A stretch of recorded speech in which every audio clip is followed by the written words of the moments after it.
Bom dia, boa tarde, boa noite. Meu nome é André Lima e vocês estão no Confessionário, a live de entrevistas da sua tarde. E hoje a gente vai entrevistar aqui Marcelo Magano, ator e roteirista, 31 anos. E também queria aproveitar esse início enquanto o Marcelo não chega para dizer que essa live está dedicada a Miguel Carlos Dantas, pai pequeno de santo, e Chadwick Boseman, e também fazer os meus agradecimentos a Nelito Fernandes, Marta Mendonça e Patrick Sonata. Muito obrigado. Só aguardar.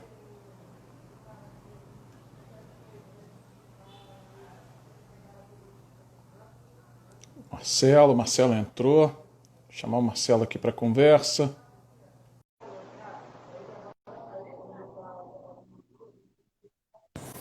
Opa! Fala, Marcelo. Boa tarde. Grande André! Obrigado pela tua presença, meu irmão. Obrigado aí por Sim, ter meu querido. aceitado. Claro, claro. Prazer estar falando contigo. Você consegue me ouvir bem? Consigo te ouvir bem. Você consegue me ouvir bem? Senão eu vou colocar o fone. Não. Não, tá perfeito. Consigo te ouvir perfeitamente. Ótimo. É, E aí, cara, foi fazer um trabalho em São Paulo, tá aí curtindo? Sim, cara, eu vim aqui. Eu tenho umas relações de trabalho aqui, né? Com pessoas de produção cultural e eu sempre estou aqui, tenho amigos e tal. Aí nesse período surgiu uma possibilidade de um trabalho aqui, né? Dentro de todo um cuidado, né? De vir para cá e tal. Eu vim fazer aqui, realizar esse trabalho. Aí eu fiquei hospedado aqui na casa de alguns amigos, né? Que tem aqui Pô, esse trabalho. bacana. Deixa eu te falar, meu amigo. Cara, por que que o humor é uma forma de resistência, meu irmão? Cara, então, humor, né, cara? A gente tem vivido aí agora um momento, um período em que Pô, nós temos visto, né, cara, e temos realmente observado o avanço de várias frentes que, na verdade, elas sempre usaram a força. Ai, gente, um monte de gente aí que eu conheço, Jean, entrando, chegando uma, chegando uma galera Maina bacana aí também. também. É. Então, eu vou contar um pouco assim, um pouco da minha história, na verdade, né? Eu ia falar Uhum. aqui algo sobre o humor. Meu nome é Marcelo Magano, eu sou ator, sou comediante e roteirista. E eu sou um cara que, pô, nasci, cara, sou nascido e criado na favela, né? Na periferia, né? Eu sou nascido na Cidade de Deus, né? CDD. Cidade de Deus é ali, pô, Zona Oeste do Rio de Janeiro. É isso aí, Jean. Eu sempre vi o humor como uma possibilidade realmente de romper com algumas ideias, né? A princípio, quando eu conheci o humor, eu conheci para poder combater, de certa forma, o racismo, né? Eu não sabia nada sobre o que que era comédia, o que que era time de humor, mas eu sabia muito as situações que eu vivia, né? Que eu via na favela, né? Então, essas situações de abuso policial, de autoridade. Então, nesse período, o humor que eu comecei a fazer teatro na escola, comecei a fazer teatro no Compositor Luiz Gonzaga, numa escola pública, né, onde o teatro foi super incentivado e eu comecei a fazer teatro aí. E eu descobri o humor de uma forma muito, muito natural. E talvez Turno por ser. duplo. Hã? Turno duplo, inclusive, né, Marcelo? A gente precisava de mais diretores assim, que fomentassem esse tipo de arte. Exatamente, cara. Pô, vivi esse período, né, da minha sétima, oitava série, onde a minha diretora, ela fomentou essa possibilidade para os alunos de fazer teatro. E eu fico pensando, né, nessa possibilidade que eu tive do encontro com a arte, né? Eu, moleque de favela, porra, preto, nunca teria a possibilidade de acessar o teatro na minha vida. Eu acessei com 13 anos, cara, assim, e foi um período muito muito simbólico, muito muito importante assim, né, cara, para a escola. E eu comecei a fazer teatro nesse período. E daí a gente brincava muito, né, de fazer teatro, fazer cenas que tinha essa característica de ironizar, de debochar da autoridade, né? E qual era a autoridade pra gente? Era a polícia. Né? A polícia que chegava na favela, dando tapa na cara, esculachando, humilhando. Então a gente começou a trabalhar um pouco essa ideia de como a polícia chegava esculachando, né, os moradores de favela, e a gente começou a abordar essa temática de como o abuso na favela era, e a gente começava a rir dessa situação. A gente ria, a gente ironizava. E foi aí que foi o meu primeiro contato, cara, assim, com o humor, como uma forma de resistência, né? Porque eu acredito que o humor é essa forma de resistência quando você consegue rir da sua autoridade, quando você consegue rir e ironizar daquilo que de alguma forma, em algum contexto, ela te oprime. E eu comecei com esse contexto. E depois eu comecei a estudar, cara, teatro, comecei a estudar arte, comecei a estudar humor, e eu percebi realmente que o humor é a linguagem que consegue transportar uma ideia, um pensamento e tal. Você está falando dessa questão aí de resgatar histórias, né, vividas por você na comunidade. Você, inclusive, fez um pouco disso em parceria com o Sonata, né? Do Patrick Sonata, de pegar essas histórias e jogar no palco, né? Isso foi revivido. Sim, então, eu e o Patrick, nós começamos a fazer teatro juntos na escola. Né? A gente se conhece já há 18 anos, a gente é amigo desde os nossos 13 anos de idade, eu tenho 32. E começamos Um casamento, né? É um casamento, é assim, nós somos, pô, é uma relação exata mesmo de marido e mulher, né, de casal, né, cara? E assim, a gente tem essa relação e a gente começou a fazer teatro junto e criamos uma linguagem. A gente criou uma linguagem que a gente tem a favela, o humor, né, a marginalidade que tem essa característica, porque quando eu e o Patrick, a gente começou a estudar teatro, começamos a estudar arte, a gente foi estudar palhaçaria, né? E a palhaçaria trabalha muito essa coisa da marginalidade do nosso corpo, do erro, né? O erro para provocar o riso, né? O palhaço ele tem esse olhar que, ao mesmo tempo, de marido e marido, exatamente. Né? De marido e marido, Patrick é marido e marido. E aí, Patrick, nós temos essa ideia de que a favela ela produz muito humor, né? Porque a favela ela é linguagem, né? É linguagem, é conflito o tempo todo. A gente lida o tempo todo com vida e lida o tempo todo com morte. A gente lida o tempo todo com esses conflitos que nascem, né, nesses espaços populares. E a gente começou a colocar essas nossas ideias no palco. Então, aí, quando a gente ri da figura da autoridade, quando a gente ri da polícia, quando a gente ri dessa figura opressora, a gente começou a descobrir. Então, a gente tem o nosso trabalho assim, há 18 anos, né, cara, pesquisando a favela, a periferia, esse tipo de humor, né, cara, um humor que não ridiculariza o preto, humor que não ridiculariza o marginalizado, mas na verdade ri, né, junto com o marginalizado. Então, eu acho que isso é resistente. Há não muito tempo, né, aliás, foi dia 7 de agosto, o Fábio Porchat estava em envolvimento com uma campanha pela desconstrução, né? E aí era desconstrução contra o racismo, contra o machismo e uma série de coisas. Ele estava liderando essa campanha e foi acompanhado por alguns artistas. E engraçado é que algumas vozes do humor apresentaram uma dissonância com relação a isso. O que você pensa? Sim. Eu acredito, né, quando um movimento de pessoas brancas elas surgem nesse período em que a gente está vivendo, né, de muitas manifestações sendo impulsionadas com a internet, com as movimentações e com o avanço, né, da violência, né, na sociedade. Então, a gente percebe que muitas vozes que são privilegiadas estão colocando aí, né, usando o teu espaço de privilégio para poder questionar. Eu acredito que talvez essas pessoas que podem falar para uma galera branca, para uma galera que é privilegiada, talvez eu nunca tenha acesso a esse espaço, né? Mas eu acredito que o movimento, na verdade, tem que surgir dos pretos mesmo, sabe? Eu acho que é incrível um movimento que surge do Fábio Porchat, ele falar, ele se posicionar, que eu acho que, de fato, os brancos têm que se posicionar como pessoas que estão aliadas ao pensamento contra o racismo, mas eu acho que é um movimento que parte de nós, que somos pretos, né? Esse movimento já existe há muito tempo, não é um movimento novo, eles não estão inventando a roda, não tem nada acontecendo que seja novo, né? Os pretos são a resistência desse país, e bom que os brancos estejam se aliando, né, cara, ao que está acontecendo, né? E isso talvez esteja acontecendo agora, mas está acontecendo tarde, né? Eu acredito que esteja acontecendo tarde, então não é nada novo. Eu acho incrível ele estar se posicionando, eu acho que é fundamental ele fazer isso. O Hélio disse uma coisa muito sábia, né? Que corria o risco de deixar de ser lugar de fala para virar lugar de falha. Isso, exatamente. Mas assim, esse lugar de falha, ele pode acontecer, porque esse lugar de falha sempre aconteceu, né? Eu acho que os brancos, eles sempre, de alguma forma, eles buscaram de alguma forma, surfar na onda do que estava acontecendo, né? Nunca, não é novo de filme, de produções de filme, de produções de qualquer coisa na mídia que a branquitude usa para surfar na onda, sacou? De surgir como herói, né? O salvador da situação, né? De protetor. De salvador ou de alguma coisa assim nesse lugar.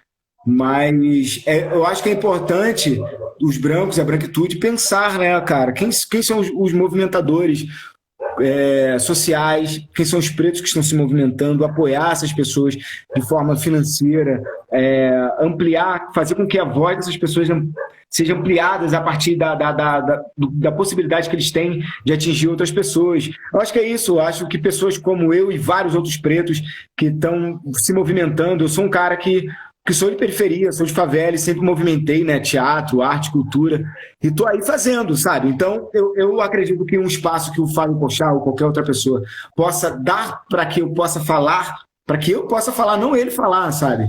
Porque ele falar, o que tem de transformador um branco falar? Se a gente for pensar na história do país, né, cara, de opressão, de tudo que o preto vive. Eu acho que não é um espaço que não é nada inovador. Eu acho que o espaço que ele tem é para realmente eu fale, outras pessoas pretas falem. Marcelo, uma outra coisa, a gente estava falando ainda há pouco do Patrick. Cara, eu achei uma história muito bonita na conversa que tive com ele mais cedo. Ele falou da entrada de vocês pro Zorra e da forma como um se preocupou com o outro e não conseguiu comunicar. Você fala disso um pouquinho pra gente? Foi. Eu e Patrick, né, cara, nós fizemos oficina do Zorra juntos, né? Nós fizemos o mesmo teste.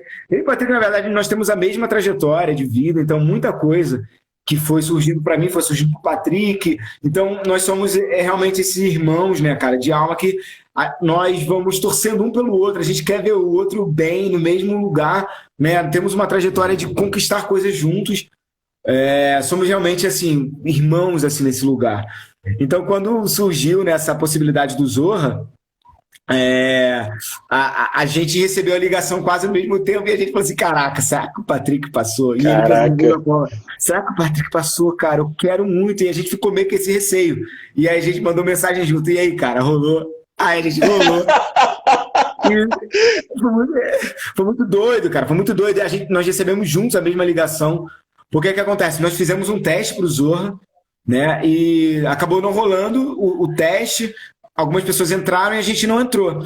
E aí surgiu uma possibilidade dessa oficina, que o Celso Tadei e a Gabriela Amaral, eles fomentaram essa possibilidade de um curso de formação de humor para pessoas pretas e para uma galera periférica, a grande maioria preta, né? Mas tinha outras pessoas também nesse contexto. E a gente foi selecionado ali de um grupo super especial de pessoas muito, muito boas assim para o que estavam fazendo e nós fomos selecionados e a gente estava nessa tensão e é isso, né? A Globo pra gente representa um passo muito grande, né, cara? Primeiro para uma liberdade financeira, né? Que pra gente que é preto, assim, a princípio já é isso de cara, é uma liberdade da gente poder ter dinheiro para poder sonhar outros projetos e também uma possibilidade das nossas vozes estarem naquele lugar, né? Da gente disputar de alguma forma.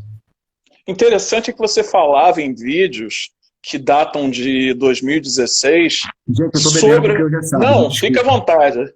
Fica à vontade. Eu estava observando vídeos seus que datam de 2016, você falando sempre dessa possibilidade de entrar. Acabou que você transformou isso em realidade, né? Essa entrada para a Globo. E isso foi muito bacana. Cara, você falou também da questão, ainda voltando para esse trabalho com o Patrick, vocês criaram um projeto teatral para lidar com estudantes. Como é que era essa interação? Então, eu e Patrick, né, cara, a gente é amigo de escola, a gente se conhece esse tempo todo, né, 18 anos, e a nossa relação com a escola sempre foi muito profunda, né? Nós temos assim, aquele sentimento do nosso legado é deixar alguma coisa para a galera de periferia e escola, porque nós temos essa formação e nós temos esse sentimento de que, cara, esse período escolar, né, cara, nós criamos laços que é para a vida toda, né? Marcas que é para a vida toda, é uma formação muito marcante na vida das pessoas, assim como foi para nossa. Nós somos amigos de tempo todo e temos essa relação de tudo ter sido desenvolvido a partir da escola. E nesse período que a gente foi se formando, estudando, a gente sempre voltou à escola, sempre participou de vários editais de pessoas amigas que a gente sempre voltou na escola para poder falar sobre sonho, falar sobre possibilidades, habilidades e talentos, né? Sobre acreditar naquilo que você tem desenvolvido ali naquele contexto escolar. Por exemplo, eu era o pior aluno da minha escola. Eu era o aluno mais bagunceiro, mais zoador, aquele aluno que, sabe, que talvez se olhasse um diretor, uma professora e falasse, cara, esse aí é um aluno que não tem... Mas eu era um aluno que era muito aplicado nas artes, sabe? Eu gostava de fazer teatro, gostava de fazer evento na escola. Então, quando eu olho para os alunos, né, cara, às vezes os alunos, aqueles alunos que são... considerado patinho feio, eu acho que tem que olhar para esses alunos, sabe? Aqueles que têm uma adrenalina, aqueles que têm uma energia, aqueles que são os problemáticos, aqueles que querem, sabe? Eu acho que nesses alunos tem uma coisa que talvez os brancos, né, tenha com os outros, com essa galera deles, né, que são os especiais. Eu acho que nas escolas tem esse aluno que é inquieto, que quer fazer alguma coisa, sabe? Esse aluno que talvez nem consiga parar na escola, esse aluno que é expulso de escola, esse aluno que vai para um tráfico. Cara, esse cara, ele é muito talentoso. Esse cara, ele precisa ser olhado de uma forma muito especial, porque é esse cara que, na verdade, ele quer dentro dele, sabe? Esse cara que quer estar no tráfico é o cara que dentro dele, fomenta um desejo de movimentar alguma coisa. Seja pelo ódio. Oi, Anne, boa tarde. Boa tarde. Eu sei do que você... qualquer coisa, né, cara? Então, eu acho que a escola, ela precisa ser olhada com esse carinho, sabe? Eu sei do que você está falando bem, porque eu sou professor, né, da rede estadual e eu trabalho em comunidade, então eu lido com essa criançada diariamente. Agora não lido, né, porque a gente está no EAD e tem essa coisa da distância, infelizmente, né, mas quando está por lá, tem essa coisa do contato mais forte, de pele na pele, olho no olho, isso é bem mais forte. E como eu amo isso, Marcelo. Porra, essa oportunidade é única. Olha, a Hora do Show é um projeto em parceria também com o Sonato. É uma homenagem ao Spike Lee. Qual o formato disso? E você tem perspectivas de voltar depois da pandemia? Sim, cara. Então, esse espetáculo Hora do Show é um espetáculo que temos uma experiência muito com esse filme, né? A Hora do Show, Bamboozled, do Spike Lee, né? Que fala muito de dois sonhadores também, né? Artistas de rua. Eu e Patrick, nós temos esse histórico também de artista de rua, somos palhaços, artista de rua, temos essa formação. E quando a gente assistiu esse filme e que cria essa relação, né, cara, de duas pessoas que são artistas de rua, que tem um sonho de entrar pro show business, né? Que tem ali uma relação ali com aquela coisa do show business, né, americano e tal. E aí, Patrick, nós olhando para esse filme, para essa referência, a gente pensou que a nossa história sempre foi essa, né? Somos artistas periféricos que sempre foi acompanhado nesse lugar do talento, de ter algo que tenha falar sobre a periferia e também pensar em estar em um espaço em que a gente pudesse pensar o show business. E aí o Hora do Show é uma brincadeira, na verdade. É um espetáculo que fala um pouco do nosso sonho, né, de dois moleques da Cidade de Deus, né, periféricos e que cresceram juntos e que entregaram currículos juntos, e que foram de igreja juntos e que saíram da igreja e que têm relações com mulheres e com relações afetivas.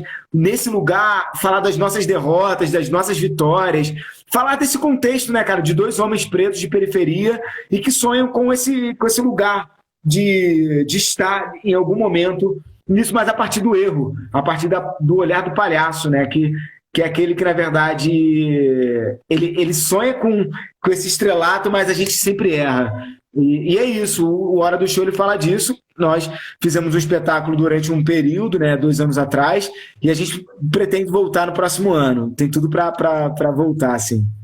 Você falou da palhaçaria, né? E o que te fez buscar, Marcelo, a palhaçaria? O que te levou até lá? Sim. Então, a palhaçaria, cara, ela surgiu no momento em que eu queria ampliar minha formação. Eu fui fazer circo. Eu fui fazer circo, e quando eu fui fazer circo, eu comecei a ler algumas coisas sobre palhaços, grupos de palhaços, né, pessoas. Como é que era essa ideia de palhaçaria? E quando você vai estudar palhaçaria, cara, no Rio de Janeiro, de cara você encontra informações sobre um grupo de palhaços, né, que é o Teatro de Anônimo, que é uma galera preta, que é uma galera periférica, que nos anos 90, cara, eles movimentaram essa cena de palhaço no Rio de Janeiro. São pessoas pretas do subúrbio. Então, aí são nomes super importantes no Rio de Janeiro, como Márcio Libar, João Artigos, Shirley Brito, Angélica Oliveira. Então, assim, é uma galera que movimentou, que é uma galera que surgiu de escola pública também, uma galera que se formou numa escola pública no Visconde Cairu, e depois eles criaram um grupo, né, na Lapa, ali, aquela boemia, aquela cena. E eu fui estudar circo, né, no Crescer e Viver, e tive encontro, cara, com essa galera, né, com esse movimento, com esse pensamento. E aí eu comecei a estudar com muitos deles, com o João Artigos. Aí eu conheci o Márcio Libar, eu e o Patrick, a gente foi estudar com o Márcio Libar, que é um palhaço também super conhecido na cena carioca. E ele, na verdade, foi o cara que meio que guiou a gente nesse lugar, né? De falar, cara, vocês são uma dupla, sabe? Preta de favela, são pessoas que sabem o que está acontecendo na cidade. E aí a gente começou a criar uma linguagem, né, cara? De palhaço, essa marginalidade, esse humor que vem do erro. E aí a gente começou a criar uns vídeos, nossos vídeos na internet e tudo mais. Começamos a criar nosso espetáculo de rua. E, cara, a nossa história é muito isso, né, cara? São essas plataformas. Rua, internet, e hoje a gente está aí na TV trabalhando nesse lugar aí, né, cara, com o Zorra. Ô, Marcelo, você falou de teatro de rua. Tem uma história de Sorocaba, cara? Torta na cara, Sorocaba, te lembra alguma coisa? Caraca, sim, Sorocaba. Então, Sorocaba... Foi quando a gente começou a movimentar, né, essa coisa do palhaço. E aí, as cenas de palhaço têm muitas rotinas, né, que a gente chama os números, que são as rotinas. E tem uma rotina que é um número que é da torta na cara, né, que é de você jogar a torta na cara da pessoa. E esse dia foi um dia muito difícil, porque rua é tudo muito vivo. Tudo acontece na hora ali e tal. E tem o número de ter que dar a tortada na cara da pessoa. E o número não aconteceu. E aí o Patrick, no desespero, deu uma tortada na cara dele, assim. Então você se irritou em algum momento? Cara, sim, porque é essa tensão, né, cara? Eu sou o cara aqui no jogo de palhaço, eu sou o cara que guia a cena. E eu não dava mais, não sabia mais pra onde ir. E o Patrick foi e buscou essa solução, né? De dar a tortada na cara, né? Que a tortada na cara pro palhaço, ele simboliza a derrota total. Mas, pô, a gente começou a fazer muitas as apresentações, cara. A gente foi pra Sorocaba, a gente foi para vários lugares do Rio e de outros lugares do Brasil, assim, apresentando os nossos números. Interessante dessa história foi o seguinte: o cara não queria se dar a torta na cara. Ele não queria que vocês dessem a torta na cara dele. O Patrick deu com a torta na própria cara, você Sim. fez o mesmo, e o cara pegou e acabou fazendo. Isso, né? Foi na verdade, exatamente. Exatamente. O Patrick deu a torta na cara, o cara falou assim, ele tá dando... eu posso. Exatamente, cara. Isso é incrível, do erro e da rua. Que é a possibilidade de, tipo assim, das coisas acontecerem. A gente foi muito surpreendido pelo cara, né? Do cara se colocar em jogo, se colocar em cena, sabe? De se dar a tortada na cara. O Patrick assumiu aquele lugar de, tipo assim, não, cara, é isso aqui. Isso é muito bom, o jogo vivo da rua. Isso foi bem emblemático pra gente. Cara, Marcelo, e essa história do teatro de carroça, cara? Isso aconteceu mesmo? É o quê? Não entendi. Teatro de carroça, isso aconteceu mesmo, cara? Sim, cara. Então, eu sou da Cidade de Deus, né? E eu tenho uma formação muito com esse teatro de rua. Eu, o Patrick, os meus outros amigos de teatro, nós tivemos uma formação com um grande formador e pensador de teatro, Cico Caseira, que faleceu alguns anos atrás. E ele tinha muito essa ideia do cortejo, de valorizar o território, o espaço. E alguns anos atrás eu encontrei, né, uns amigos meus, né, e nós fizemos uma carroça, que era a carroça de Tespes, que a gente queria circular a Cidade de Deus contando histórias em cima de um cavalo e tal, né, e era isso. E nós fizemos algumas experiências. Coisa. Foi muito legal, cara. A gente acabou não realizando o espetáculo, mas a gente conseguiu fazer muitos trabalhos circulando a favela em cima da carroça, e a galera vendo, os artistas coloridos ali, aquela coisa toda. Uma relação muito próxima assim, com o território. Foi um período muito interessante, cara. E é um projeto que eu tenho muita vontade de voltar a fazer, que é a carroça de Tespes, né? Que é circular as favelas em cima de uma carroça de cavalo contando histórias, sabe? Contando histórias populares e tal. Cara, isso é lindo, lindo, lindo, lindo. E deixa eu te fazer uma pergunta também baseada num vídeo anterior que você fez, né? Que você falou que era importante sair do lugar confortável, né? Como roteirista, a título de escrita. Então eu te pergunto, em que momento você deve migrar da zona de conforto para uma criação mais universal? Quando é que você acha que isso deve acontecer?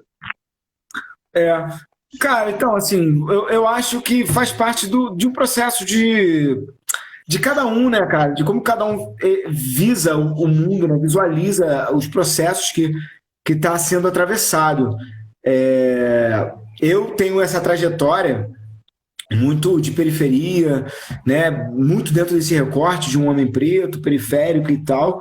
E a ideia, na verdade, é fazer com que esse meu olhar, que é um olhar, vamos dizer que é um olhar de ilha, né? Periférico, ele se torne algo que seja global, que seja contemporâneo, que você consiga, se você não tem uma experiência periférica, consiga te atingir, né? Eu acho que quando você consegue ter a possibilidade de elaborar e ter linguagens mais trabalhadas, você consegue atingir outras pessoas, porque eu tenho histórias periféricas que eu ainda não vi na TV, ainda não vi no cinema, ainda não vi no teatro, que eu acho que é extremamente universalizado, sabe? Então, assim, eu acho que um processo que nós que somos de periferia, pessoas de favela, nós já estamos preparados e a fim de contar essas histórias, né? Eu acho que as nossas histórias periféricas e marginadas, elas precisam ocupar outras mídias, sabe? Para poder ser globalizado, entende? Porque eu acho que o que, na verdade, aproxima a gente são as nossas histórias, sabe? E nossas histórias, eu como palhaço, eu sei contar uma história para você que, apesar de você ter uma trajetória completamente diferente da minha, sabe, é muito igual, sabe, a tua história de correr atrás, de ser um cara que tem os seus sonhos, que tem... Então, acho que isso que faz com que a gente se assemelhe, né, que a nossa ilha, ela se aproxime, né, com que os nossos olhares, eles, na verdade, não sejam tão distanciados, saca? E eu acho que isso pode ser qualquer tipo de pessoa, seja uma pessoa de esquerda, seja uma pessoa de direita, seja uma pessoa... que eu acho que esse é o poder da arte, né? Quando a gente consegue transformar as nossas ilhas em algo globalizado, né? Essa possibilidade. Eu estou muito interessado nisso hoje, né? Eu estou muito interessado. Eu tenho um projeto que é um projeto de viagem, né? Favelados pelo Mundo, que é um projeto que... Favelados pelo Mundo. Que é um projeto de viagem que eu busco me aproximar das outras narrativas do mundo, né? Como eu, um cara de periferia, da Cidade de Deus, consigo... de alguma forma, ser tocado por uma história de uma pessoa no México, na Angola, sabe, na Colômbia. Eu acho que nós temos que romper a partir disso, sabe, saindo desse lugar de conforto. Eu acho que é incrível quando a gente fala, quando a gente cria, faz posts, mas a gente precisa criar movimentos para se encontrar com o outro, com o novo, com o diferente, sabe? Então é isso, sair do lugar do conforto é você criar maneiras de estar próximo do outro, sabe?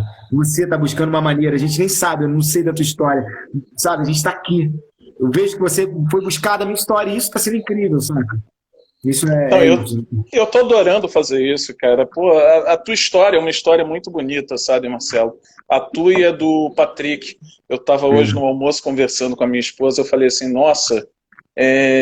fui buscar esse tipo de coisa e me emocionei em muitos momentos, né? Porque eu li os textos, eu vi os vídeos e eu achei tudo muito bacana. E para encerrar, meu caro, você é visto pelos teus colegas, né, como um sujeito muito observador, muito calado, muito na tua na hora da criação, porque tem aquele movimento das equipes, né? De subir na mesa, do cara gritar, se exaltar para criar, e você fica quieto na tua, observando. Sim. Esse posto de silêncio é um posto privilegiado para a criação, meu caro? Então, eu tenho essa característica, né? Eu sou uma pessoa muito mais na minha, calado e tal.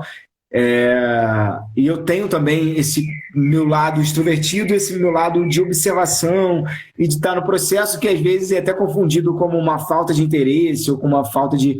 Não, mas eu gosto de estar observando o movimento das pessoas, sabe? Assim, nesse lugar. Ai, a Anne tá mandando. Mariana! A minha amiga Anne tem uma personagem incrível, que é a Marianinha, grande atriz. Vejam, e eu sou esse cara mais na minha e tal, que na verdade eu tenho o meu lugar de manifestação nesses lugares aqui, né, cara, de troca contigo, no palco, esses lugares de troca. Eu acho que esse lugar de observação é muito importante, né, da gente ter esse período em que a gente observa mais as pessoas, os movimentos das coisas, né, esse período em que todo mundo tem o que falar, todo mundo quer falar pra caramba, né, e a gente às vezes acaba escutando pouco, a troca às vezes ela é diferente, mas eu sou uma pessoa que eu me interesso muito, né, pela troca com o outro, né, contigo, né, a troca de verdade, com a troca real, assim, cara. E é isso, a criação. Está acontecendo de coração. É um prazer que esteja acontecendo um dia depois do aniversário de 57 anos da Martinha, grande Marta. Marta, eu digo que ela é minha madrinha nessas loucuras que eu costumo fazer. Ela e o Nelito são os meus padrinhos aí. Além da Marta me inspirar muito como escritora, eu sempre cobro muito um novo livro dela. Eu fico no pé dela enchendo o saco, porque eu admiro muito o trabalho dela. Sim. Mas, Patrick, é um prazer estar contigo aqui. Marcelo, um dia... garoto. Aliás, Marcelo, eu estou obcecado pelo... Patrick, a gente é tão a mesma coisa, né? Desculpa, é uma simbiose tão grande que, meu Deus do céu. Mas, perdão. Te falar que é um prazer estar aqui contigo um dia depois dos 57 anos da Marcha pelos Direitos Civis. A gente está aqui hoje conversando. Um dia depois disso tudo, está tendo a oportunidade de falar sobre essa questão do racismo estrutural, das dificuldades que o povo de favela vive, e você é um representante muito, muito interessante nessa jornada, meu amigo. Muito obrigado aí, Marcelo. Obrigado pela tua disponibilidade, pela tua conversa comigo ao longo desses dias, né? Foi um prazer, meu irmão. E que você consiga ainda galgar muitos outros caminhos, que continue sendo um trabalho agradável para você e que você continue fazendo tudo que você quer e da melhor maneira, meu irmão. Pô, cara, muito obrigado, André, pelo convite, tá? Para mim foi incrível o nosso papo, esses dias a gente conversando também. Eu espero que você também consiga... Martinha, já acabou, você chegou atrasada. Hoje foi tiro curto. Mas foi incrível, cara. Foi um papo assim também para mim super. Eu adoro fazer essas lives quando eu paro para refletir um pouco sobre trajetória, sobre história, sobre a minha visão sobre os movimentos do que eu tenho criado junto com os meus companheiros, a minha galera, assim. Eu acho incrível estar somando, né, na tua trajetória, que eu vejo também que é uma trajetória de busca e de fazimento, de fazer, de botar cara, que eu acho que é isso. E, pô, muito obrigado pela confiança de acreditar também na história aí. É isso. E boa jornada para você em São Paulo, meu irmão. Muito obrigado. Até a próxima. Fica com Deus. Até a próxima, querido. Obrigado. Tá. Grande abraço, obrigado Marcelo. A presença aí dos meus amigos aí, de todo mundo. Martinha, beijo. Obrigado. Tamo junto. E esse foi Marcelo Mangano, não Patrick Sonata, pelo amor de Deus. Patrick Sonata vai ser no dia 16 de setembro, mas vai confirmar. Então o Marcelo também vai estar aí. Aí o Marcelo vai ter a oportunidade de entregar algumas coisas dele. Grande abraço. Fiquem com Deus. Até a próxima. Beijo. Valeu. Gente. Tchau, tchau.